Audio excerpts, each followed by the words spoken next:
ഈ വർഷത്തെ കർക്കിടക വാവ് സമാഗതമായിരിക്കുന്നു. സൂര്യൻ ഉത്തരായനത്തിൽ നിന്നും ദക്ഷിണായനത്തിലേക്ക് പ്രവേശിക്കുന്ന സമയമാണ് കർക്കിടകം. പിതൃക്കളുടെ പ്രീതി സമ്പാദിക്കുവാൻ ഉതകുന്ന കാലം. ഉത്തരായനം ദേവന്മാരുടേതാണെങ്കിൽ ദക്ഷിണായനം പിതൃക്കളുടെയും ഗുരുക്കന്മാരുടെയും കാലമാണ്. പിതൃക്കളുടെ വാസം ചന്ദ്രമണ്ഡലത്തിലാകുന്നു.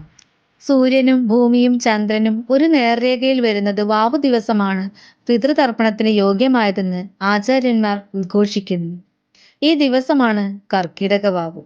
കർക്കിടക മാസത്തിലെ പ്രത്യേകത തന്നെയാണ് കർക്കിടക വാവ്. പിതൃപുണ്യത്തിനായി വ്രതമെടുത്ത് ബലിയർപ്പിക്കുന്ന ദിവസം.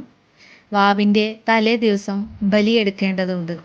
മത്സ്യമാംസാദികൾ പൂർണ്ണമായി ഒഴിവാക്കിക്കൊണ്ട് ചിട്ടയോടുകൂടി വ്രതമെടുക്കേണ്ടതുണ്ട്.